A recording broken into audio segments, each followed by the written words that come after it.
What's up, Panther fans? Welcome to another podcast of the Four-Man Rush. Tonight we got myself, Will, we got Country Kev, Big Smooth, and special guest Mike Wahle. So welcome. Tonight we're going to talk a little about the Super Bowl yesterday. So let's get started. The Rams defeat the Cincinnati Bengals 23-20. Competitive game throughout. Mike, we'll just start with you. What's your overall thoughts of the game, and what did you see?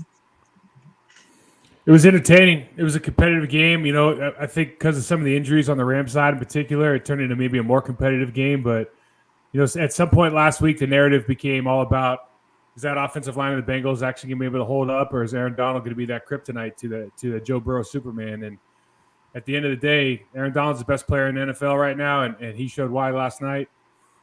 I love to see, you know, as an offensive line guy or as a trench guy, I just love to see the battle go in there and the attention that it got, and just understand how important it is that be rock solid up front on both sides of the ball. So I think that was a win for the big guys. Right. I mean, saw the game start out. The Bengals force a punt. Defense makes a good stop. Go for it on 4th down and 1 very early in the game, and they get stuffed. And what's you think of that call? Would you rather pin them deep or be aggressive there? The call looked great, man. If you watch that replay, there were some guys wide open. He just had his heart set on throwing to Jamar Chase. Right, he had the swing pass, and he had the receiver out on the sideline wide open. He kind of had his mindset. But to be fair, Von Miller crept inside already early in the game. Crept inside on that right tackle, man. I think it's Prince. I felt bad for that right side of that offensive line. They had a rough go of it. Yeah. It's Smooth. I know you're big on the trenches. What you think of the Bengals offensive line issue yesterday? Well, I just want to say Von Miller gave me some nightmares, man, from when we played him in the Super Bowl. Seen a lot of the same things going on. You know, that inside stunt that he made definitely made a difference. And, you know, you just brought it up, Mike, but Prince has been a liability all year long. And it's just, I don't think this was a rocket science type of thing for you to figure out. You know, the strength of the Rams was the defensive line. The weakness was the Bengals offensive line. Even though you had a close game, it just goes back to our original principle. Everything starts and finishes in the trenches. So I think the Rams run that battle, and that's made a difference in the game. I do want to give a shout-out to Raheem Morris. That's another thing to add to your resume. You got you another Super Bowl. His first one was as a D-back coach for the Bucs, but he just got one as a DC. I mean, there's nothing else to really be said. I hope he gets the head coaching opportunity that he's looking for now. I watched a really good game where it just came down to the trenches. We don't get to see that a lot, where even the casual fans can look at the trenches and understand that, you know what, this is how you win Super Bowls. It wasn't so much about quarterback play. It really came down to, can you beat the man in front of you? And we got to see that this past Sunday. To me, it was a tale of two halves. I mean, I thought the Bengals did an okay job protecting Burrow in the first half. They had 2-3 bodies on Aaron Donald at all times, but the adjustments the Rams were able to make in the second half to create those one-on-one matchups for Aaron Donald, it just kind of took off. What you see there, Mike, from the first half to the second half, how the Rams were able to improve that pass rush? Yeah, so, I mean, there's a couple things, right? I think the Bengals probably lulled themselves to sleep a little bit of false sense of security because Joe Burrow was getting rid of the ball so fast. But the difference in the game, if you sit there and watch this, I know we had to sit through Collinsworth and NBC, but he kept talking about overloads, right? And here's the deal. If you're running an overload on me as an offensive lineman, I'm thrilled to bits, because the hardest thing in the world that you can do is put Aaron Donald in front of me and give him an inside and an outside go, right? But if you bring a guy in the A gap, the B gap, and the C gap, I know you guys are going to end up in one of them. So I feel like I'm actually much more comfortable with it being stacked like that, because you really don't have very many places you can hide. Plus, we can bring that offside guard over and turn it into a slide protection. What the Rams ended up doing, and the difference in the game, it happened late in the second quarter. I think his name is Hunt, number 50 for the Rams. He took on Mixon, and Mixon was not that he could not hold up. He couldn't hold his water. They got a pressure on Joe Burrow. So the next time in the same situation, they went scat protection, and I think it's Hunt. Is it right? Is the name right? Hunt, number 50 for the Rams, the linebacker. Yeah. So Hunt blitzed. So they slid to Donald on the right side. He blitzed the B gap on the left side. That's when Donald got his first sack, chasing him out because they pressured Burrow again. They tried Mixon one more time, and he tried to cut out Hunt in the A gap. He barely broke stride, and they got another sack pressure, okay? So what happened, the difference in the game in the second half was they all of a sudden had a real issue because you couldn't slide the center to Donald every time. They either did it with a 5-man line running that big 3-4, that 5-2, however you want to look at it, and then they just drop a guy into coverage, so they're only rushing 4, keeping their principles clean. Or they would walk 50 up and make that right guard or that left guard just hold there for 1 second. Because when you've got Von Miller and you've got Aaron Donald 1v1 versus subpar linemen, all you need is that half step, that half second. And all of a sudden you can't get that slide over in time and you got real issues. And to me, that was the difference in the game. That was Raheem Morris saying, like, I understand that what's going on now. We don't think that Mixon had a great game on the run, but he could not hold up in pass pro. And all of a sudden it turned out like the lineman's now the line or Burrow has to deal with that Hunt, that uncovered linebacker. And all of a sudden you got real problems. Right. Kev, what do you see from the Bengals O-Line? Because, you look back at how this team was built. When you go back to 2015, they've drafted 12 offensive linemen. Of those 12 picks, 5 of them were first and second round picks. They signed Riley Reef during the offseason as a free agent to be their right tackle. He gets injured. So when people say they haven't invested in the offensive line, it seems like they have. You think it's a scouting issue? Is it a coaching issue? What do you see, Kev? For me, I just see poor technique, particularly in the interior offensive line, when watching this game, because the idea that at first they were kind of neutralizing Donald with having the center to help out with the double teams to buy enough time. That showed me pretty much, okay, this is what they're gonna do. So you play chess, not checker. So when the Rams made their adjustment and finally was able to expose and get that isolation one-on-one matchups, then it just pretty much reverted back to what we had seen all year. The team that allowed their quarterback to be sacked more than anyone else in the league. I think it was a Super Bowl record for sacks last night. I think it was 8 on Joe Burrow, which was a Super Bowl record. I was like, wow, because I thought it was when the Bucs did it last year against Mahomes, I thought that was a record at first, but they clearly exceeded that one. Just with the Bengals, they got Chase. I'm glad they got Chase, but their whole offseason should be built on tearing down and rebuilding that line from start. Like, no position should be a guarantee at all. It should be open tryouts. I don't know how many draft picks they got, what their salary cap situation look like, but they need to do what Kansas City did and just retool their whole entire offensive line. Mike, this has been an issue with Cincinnati since Burrow's rookie year. I mean, they drafted Jonah Williams first round, Billy Price first round, and they have $60 million in cap space that's unused. I mean, should they just go the veteran route and try to get some plug and play guys that can start right away? Yes, that's a good question. And here's what I see, and here's what kind of like bothers me from a development standpoint. When you watch, we talked about this before, guys. Like, if you want to judge whether or not a team is well coached, then look at their double teams and their pass off in their games. And I saw multiple times where these guys would like double team Aaron Donald, another 3 technique, and they both come off of the linebacker and leave the guy in the hole. In the Super Bowl, it's like week 23, I think. They're still making those mistakes. They can't pass off basic games. Their communication's poor. Right? They're not IDing the right backers. And so for me, like, we see this in other teams. Young guys can play in this league, right? I mean, you go look at your Green Bay Packers, man. They were starting like 4 new starters this year for most of the year. Like, you can do it, right? And you have a guy, and you're going to give up sacks because you have a younger quarterback, and sometimes he gets fixed in and all this stuff. Like, you're not going to lead the league you're not going to lead the league the other way in the least amount of sacks allowed. But you could be respectable, and they're not really respectable. And so for me, I always look at it this way, man. The bandwidth and talent in the NFL is such that I can go find 5 guys that can play football if I really put my time into developing them. And one thing that's really frustrating is you look at this is kind of a blanket statement for around the league and like how we all kind of do business, right? If you don't shine a light on your issues during the season and you don't fundamentally change how you're developing those guys, whether it's like maybe we got to change practice, maybe we got to take more individual time and more group time, maybe we got to watch. There's something that has to change in order to get these guys better. and you made it all the way to the Super Bowl with your quarterback getting smacked in the face, 51 times in the regular season, 12 or 13 more times in the postseason, and it's like you're surprised this happened? Well, you're going to act like it didn't matter? And so for me, it's like you can go hire whoever you want, but I'll just tell you right now, there's not 5 all-pros that can overcome a lack of development that are on the free agent market. So regardless if you want to draft them, you want to bring in guys, whatever you want to do, you're going to have to find a way to change your mindset as an organization and start developing talent, man, because what they're doing just clearly isn't working.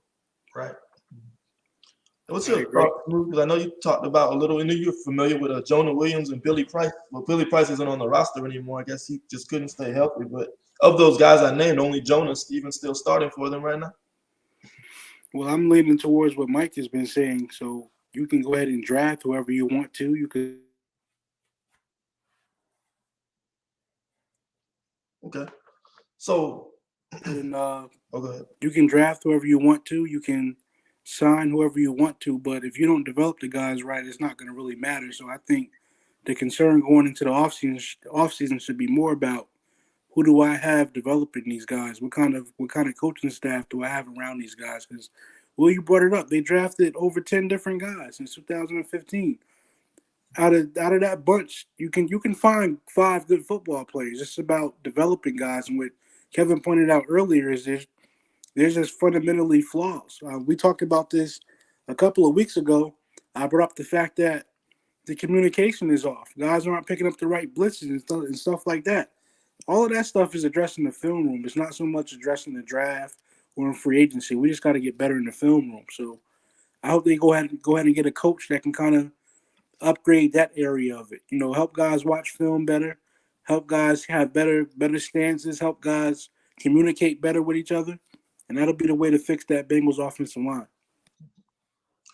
Now you look at the Bengals drive, their touchdown drive in the first half. Joe Mixon had 5 carries, 26 yards. Then they connect on the halfback pass for a touchdown. The rest of the game, he has 10 carries for the entire game. Now, Mike, you had mentioned they probably had to take him out of the game on 3rd down for pass protection issues. But why do you think they weren't able to get him involved other than that one drive? Well, usually the part of the way they were running their offense, like from the last couple of weeks, was run the ball on 1st down, right? And then they'd get 2nd and 7, 2nd and 6, whatever, and then they'd start getting into their drop back or their shotgun passing game.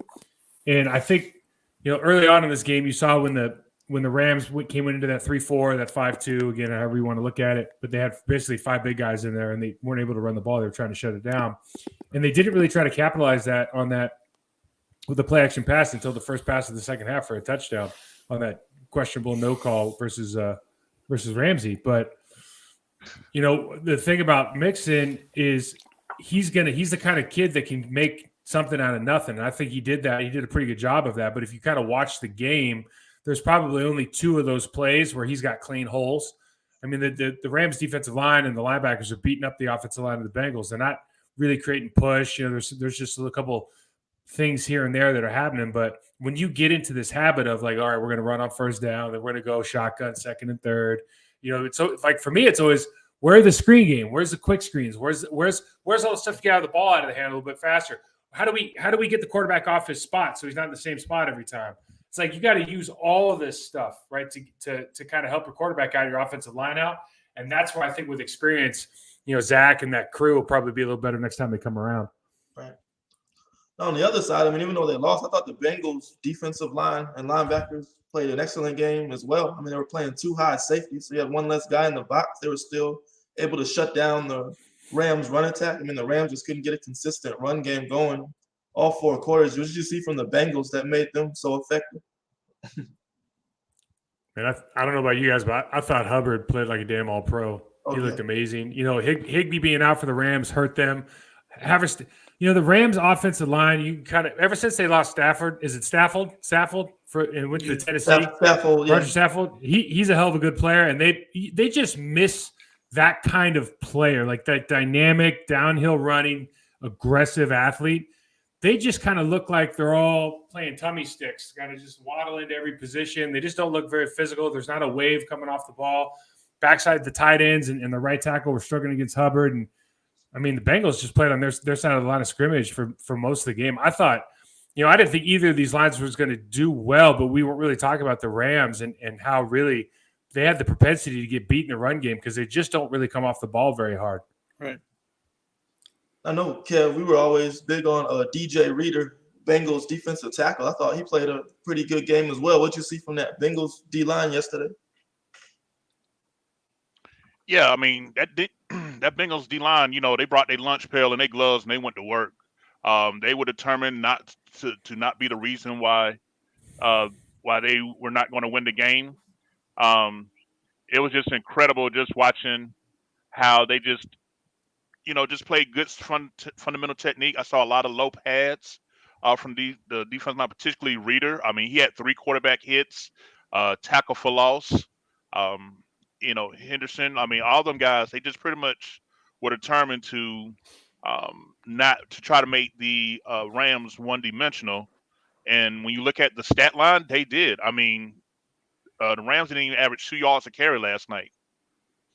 But I got to give credit to the play calling of the Rams by sticking with it and not turning it into where Stafford's dropping back, 40, 45 times. So a lot of times with the run game, and Mike, you can attest to this, it's not always got to be about piling up the yardage. It's about setting the tone, and it's about giving a certain look. So because so many play actions are based off of what they see in the run game. So I got to give credit to the Rams that even though they didn't yield a lot of the results that they felt like they needed, but not turning Stafford into a one-dimensional pass-heavy type of performance. I think that was huge on their part. But hats off to the Bengals D linemen. They for me, they got an A from me for the way they played. Yeah, they had they had like 9. I see here they had a total of 9 tackle for losses. The Rams had 8. So both D lines continually played behind the line of scrimmage all night. Yeah, I think when you look at the back end, I thought they they had Cooper Kupp pretty much contained early in the game. They threw a lot of too high safety looks, tried to keep everything in front of them. Second half, that kind of changed them. Mike, did you notice something the Rams were doing to get Cooper Kupp more one-on-one opportunities and get him more open? Nah, I don't think he got more one-on-one opportunity. He probably got less because OBJ got hurt, right? It's just I think at some point in the game, Stafford was like, all right, we're going to go win this thing. And who's the best player on the field? I'm just going to throw it to him. Right. Especially after I forgot the guy's name. The guy came in for so that they get the long touchdown, kick the ball off, and then whoever that was hit the dig route, got one hand on the ball and turned it over immediately. I think after that, Stafford was like, you could see that whole team was kind of down when OBJ went down, and rightfully so. Man, he was killing it. Like he was primed to have a big game, right. And it was very, very unfortunate to hear that he busted that ACL again. But yeah, I just feel like there's times in the game, and this is where regardless of how you feel about Matthew Stafford and Detroit and all that, his history, you got to give that guy credit, man, because that team was down. That you could see the frustration and the anxiety on Sean McVay's face on the sidelines. You could see the body language on the sidelines. And, dude, Matthew Stafford and Cooper Kupp, and I'm not talking about their defense, right? The defense is a whole different thing, right? Aaron Donald's his own guy, and Von Miller's his own guy, right? But on offense, they were down, and Matthew Stafford was like, you know what? I'm going to go win this game right now. And Cooper Kupp, I'm just going to throw you the ball until they prove that I don't care if you're double teamed. I don't care what's going on. You're open. You're always open because I'm that good. And he's got that kind of he's got that arm strength confidence that just some people can't have, He's just got that confidence. Like, I can fit it into any window, so you just go ahead and give me a shot. And he did it, man. Congratulations to that guy. Yeah, that pass on the game-winning drive where he's looking at the stick route and throwing to Cooper Kupp coming across the middle, and that's probably one of the best passes I've ever seen, throwing a no-look pass like that. Smooth, what you think of Stafford's performance? I know he was in play for be our quarterback this year. Declines the Panthers, wins the Super Bowl in LA. I'm just usually surprised at the reviews I get about Stafford. It's like he's one of those guys, you either love him or you hate him. When I look at his resume, I have to respect it. I don't think people really understand what it is when you say, I played in Detroit. We watched it hold a lot of careers back. Barry Sanders, Calvin Johnson. So, I don't really want to – it's hard to just look at his whole resume and just say, oh, he's this because of what he did in Detroit. I'm thankful he got the opportunity to go play for a real football team. Not saying that the Lions aren't, but in this game particularly, you brought it up. That It's no kind of what you're look saying. pass, that no look pass, man. To do that in a prime game, the biggest game of the year, that just shows you got ice cubes in your veins, bro. That was a big throw. He drove his team down the field and made a throw. I wanted to talk a little bit more about what you were asking about the Bengals. I think the unsung hero was Jesse Bates. We scouted him heavily. He made plays not just in this game, but he's been making plays all year long, and he doesn't get spoken about enough. So that's even more credit for Stafford. Like, you had a really good secondary you were going against, and you found a way to make plays when it mattered. Wasn't the MVP, but like Mike said, man, you got to give that guy credit. I think that kind of solidifies his Hall of Fame statement because he's always been putting up big numbers. He went and got him one. What else can we argue about? Right. It seemed to me with Cincinnati in the first half, they got in trouble playing the single high cover one looks. And that's when they had that slot fade to Odell Beckham on the touchdown. So the Rams were able to find their matchups when the Bengals went that route. Then in the second half, I guess in the red zone, you really don't have much of an opportunity. They were able to identify Eli Apple, who I don't know why they left him on an island with Cooper Kupp with the game on the line. I mean, that was a complete mismatch. And he's getting his on Twitter. So, at least they just gave them the opportunities and were able to capitalize. On the flip side, look at the Bengals game-winning drive. Mike, what do you think of their third and fourth down play calling? They go with P. Ryan instead of Mixon on 3rd and 1. And then on 4th down, they try to throw the ball and not try to run it again. Are you talking about to end the game? Yeah, to end the last 2 plays of the game. Like you can go ahead and talk about the decisions to not have Mixon in, and like they're all valid, but this is one of those where I just go, you just got to see what greatness looks like, because Aaron Donald pinned back the right guard with one arm and reached around him and grabbed the running back with his left hand and basically just like, you're not going anywhere, little boy, and just fell backwards and denied him on that 3rd and 1. That was actually the more impressive play. And then he had that one-on-one versus I think his name's Quentin Spain, who was talking a little bit of trash, I think, last week after the last game. And man, I'm not even sure. Like, he almost blew his back out. He missed him so bad.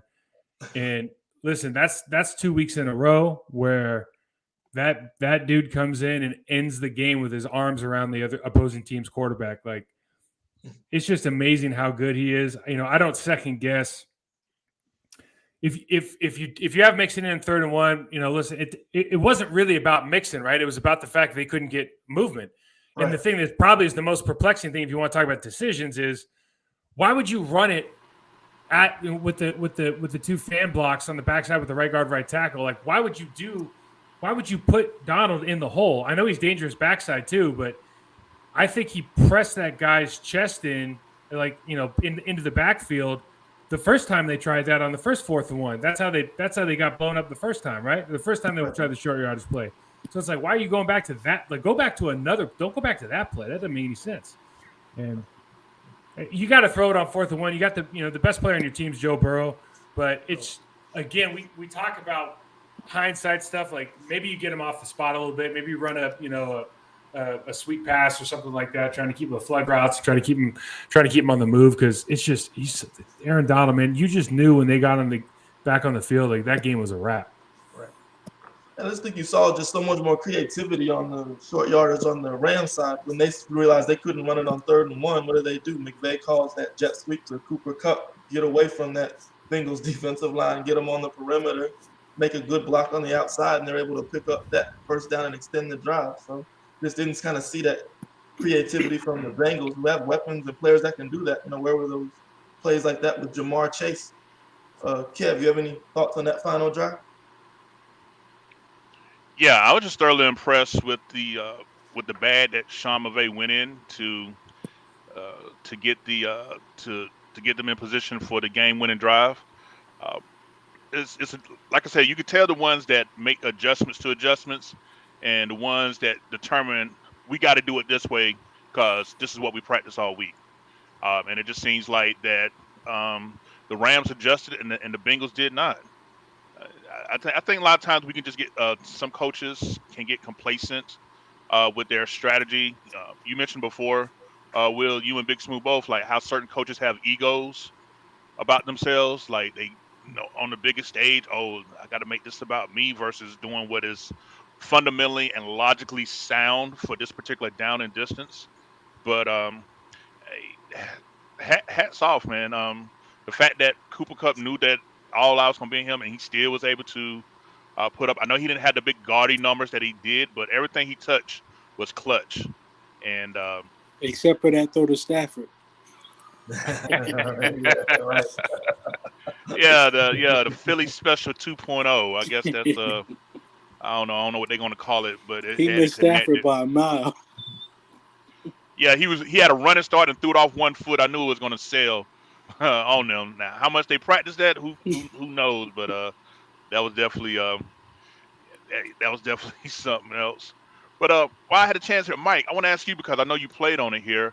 We was talking about OBJ and going down. Like I've been seeing a lot online, particularly on Twitter. It seems like the players are trying to get some sort of sign a petition, like to do away with the turf monster. What's your thoughts on seeing playing on turf and how it affects guys' careers, teams, and things of that nature? Well, there's a couple different things that are going on there with the turf that's I think pertinent to this. When turf first came out, I remember we were up in Detroit and they were the first people to have the new quote unquote sport turf. Like they got rid of AstroTurf, they put sport turf in, and the guys were like all these guys in suits were walking around the field patting each other on the back for putting this stuff in.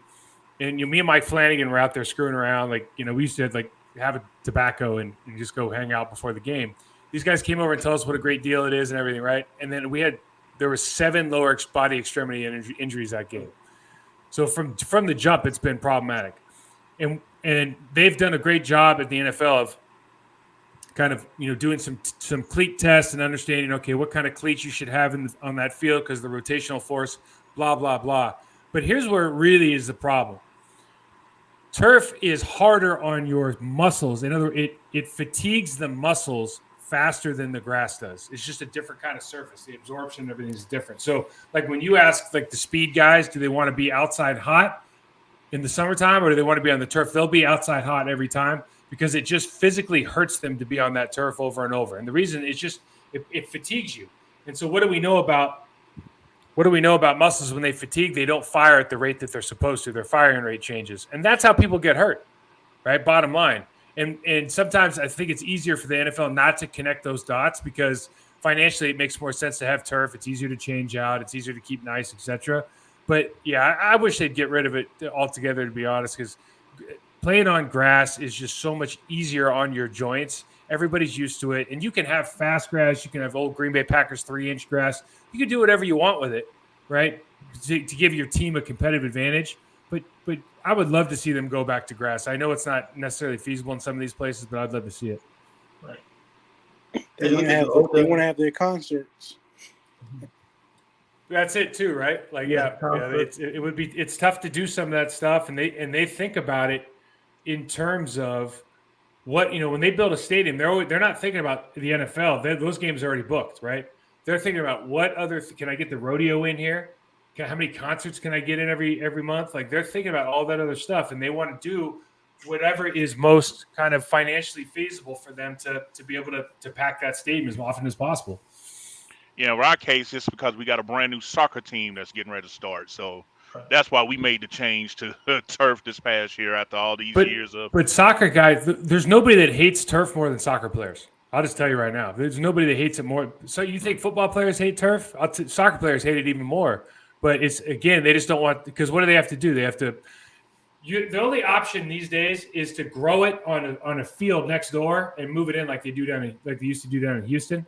I think they do that one other place now too, where they can literally roll it in on a pallet underneath, and it's an expensive. That's what they do it over in Tottenham. That's where they do. They do it for the new Tottenham stadium, but it's a very very expensive ordeal. You got to have a separate. You need real estate and all this kind of stuff. It's just a lot to ask, but for the players' health, it'd be a lot better to be on that grass.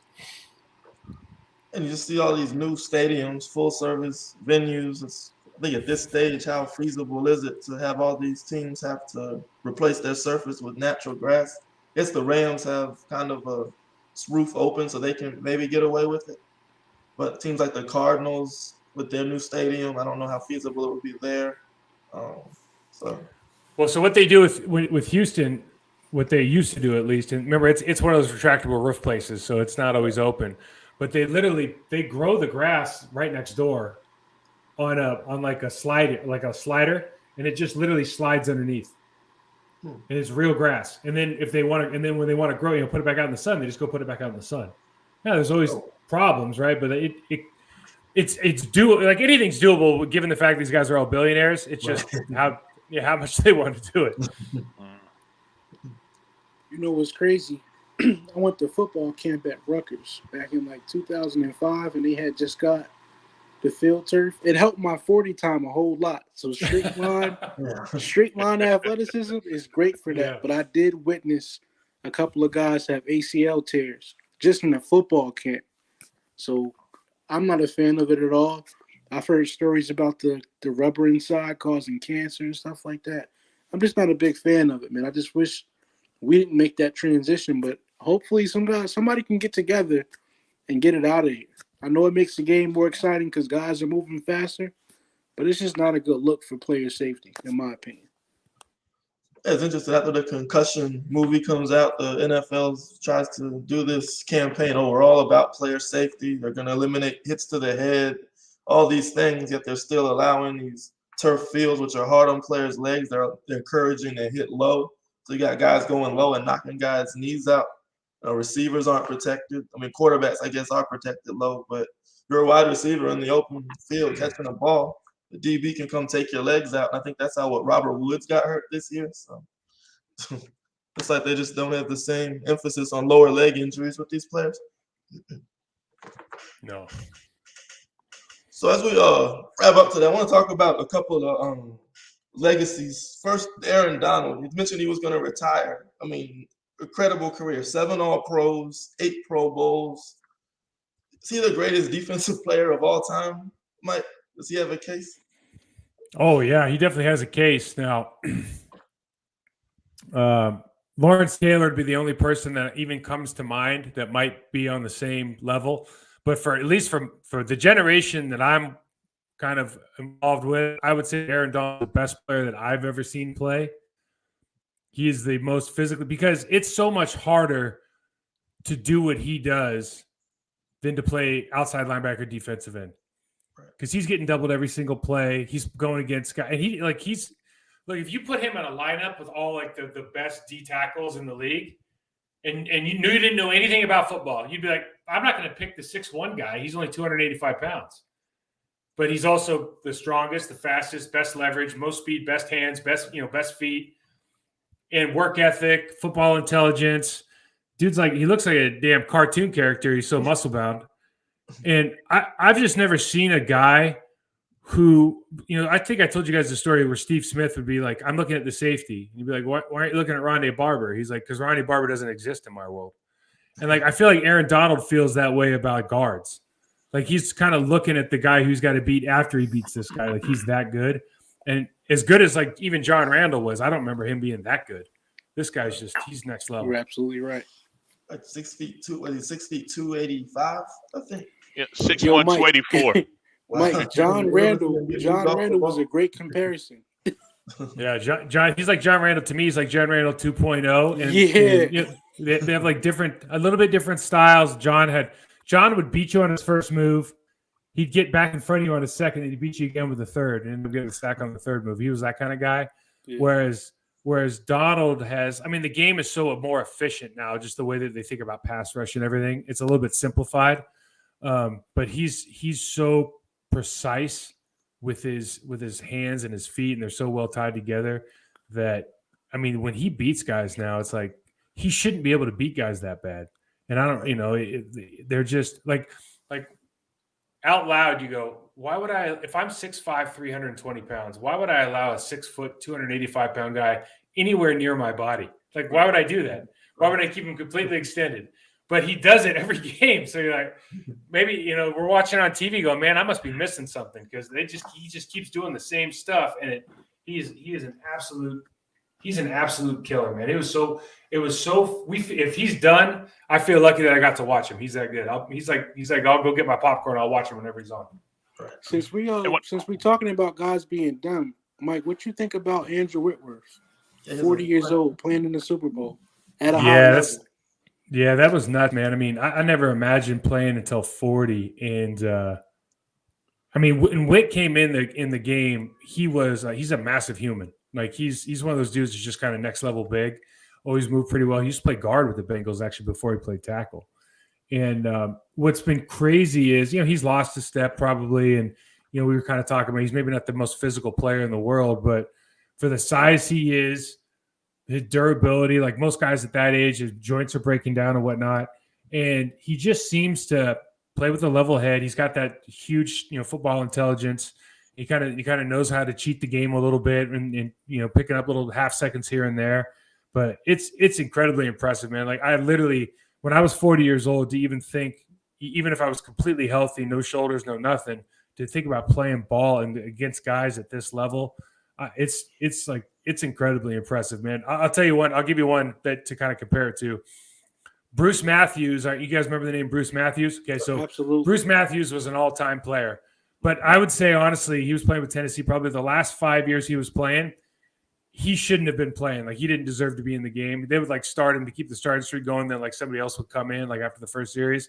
Yeah. And Whitworth is out there balling. Like he's playing. He's got some football. Things he can work on, but he's playing well at that age, man. It's super impressive. Right. I remember in 2017 free agency season, the Panthers had a choice between a younger Matt Khalil and Andrew Whitworth was also a free agent. So I guess they figured Whitworth was at the tail end of his career and we're gonna go him. So then with the younger Matt Khalil, Ryan must have had a say in that, huh? Absolutely. Yeah, probably. Most likely. Right. Hey, you want to know what's the funny part, Mike? They said this was a down year for Aaron Donald. Let me give you what these down year stats look like here. Yeah, right. 84 total tackles, 38 solo, 19 tackles for losses, 25 quarterback hits. This was Aaron Donald in 2021, along with 12 and a half sacks. That was a down year for him. Do you know what us Panthers fans would give if Derek Brown would do half of that this year? I mean, that lets you know the stratosphere this guy been playing on for this to been a down year for Aaron Donald. That's insane. Guys, yesterday during the game, there was a point in the game, and granted, the Cincinnati Bengals these guys are all professionals, but they're not very good, right? There was a point in the game where the entire defense for Cincinnati was over here on the left side, and Aaron Donald was on the right, and the center was like, I don't care. I'll let everybody come beat us. Aaron Donald's not going to beat us. And he gets that just about every single game, every single play, no matter who they're playing against. Like, there's not a guy in the league that's like, oh, I'll take him one-on-one. No, I'll shut him down. Don't worry about it. Like, there's not a single guy in the league that feels that way about that man. So to have a year, it just speaks volumes. It's like Aaron Rodgers said, man, my off years are other people's career years. He's just that kind of guy. It's interesting. He's already mentioned saying the R word, talking about retirement, but I guess he now will be able to retire on top. Looks like he's really wants to be with his family, so we'll see what happens there. And I guess the last guy I want to talk about his legacy is Matthew Stafford. I mean, they were talking about Hall of Fame with his career with the Lions. Now he's a Super Bowl champion. He doesn't have any MVPs or all pros, but that's hard to do in Detroit. Mike, do you think Stafford will end up being a Hall of Famer with his body of work today? Well, if he retired today, it's really tough. Not because he's not deserving, but because he was in Detroit. And some of the people who vote for this stuff, they're not, it's not football players aren't voting for the Hall of Fame, guys. It's some writer in Chicago who doesn't like Detroit, and it's different. So I would say that he probably has to put together a couple more good years in LA just to make sure. But you would think with his resume, with some of the success he had with Calvin Johnson, and then having the Super Bowl championship and having Cooper Kupp going for the Triple Crown, like, you're associating yourself with some in pretty rare company. So if I had a vote, he'd be in. Okay. Well, there you have it. We're 45 minutes in. Kev, before we sign off for the day, you got anything you want to say to everybody? No, I just want to thank everybody for their continued support of the Four-Man Rush, especially with these episodes with Mike. We've been getting a lot of feedback, comments, things like that. So, Mike, I personally want to say thank you for reaching out to do this collaboration with us during these playoffs. Definitely, hopefully, we can continue and do something later on down the season. I don't know, maybe something post draft or whatever. We definitely will. You're honorary Four-Man Rush, so you're welcome to come back I appreciate that. anytime you want. We'll see if we can get you some Four-Man Rush apparel to hang up behind. I was gonna say I need some gear, man. I need some gear, and you guys are gonna have to educate me on the draft because I'll be honest with you. Me and Amon were doing our podcast today, and our On My Block podcast, and we were just sitting there going, man, like we do not follow the draft. Like we just whoever, if you're playing, I'm interested. If you're in underwear running sprints, like I just never cared. So I feel like I need some education, man, because I don't even know. I know what to look at, but it's not the same things that they're talking about. You know what I mean? Right.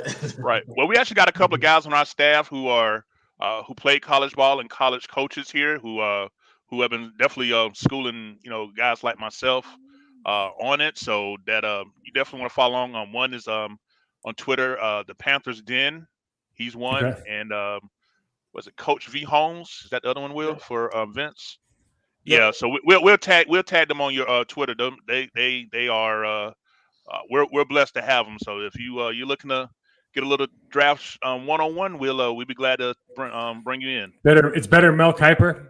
Anything but Mel Kiper, man. It's like anything but Collinsworth. When he didn't retire after his Jimmy Clausen comment, I was done with him. When he said, if Jimmy Clausen is not a Hall of Famer, Man. I've been waiting ever since.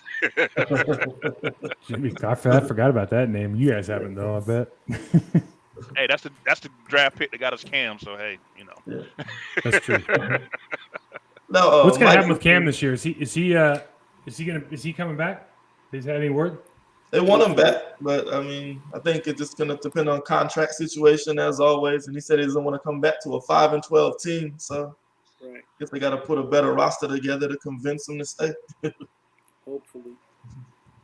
I hope he comes back, man. He means a lot to that Yeah. team. Too.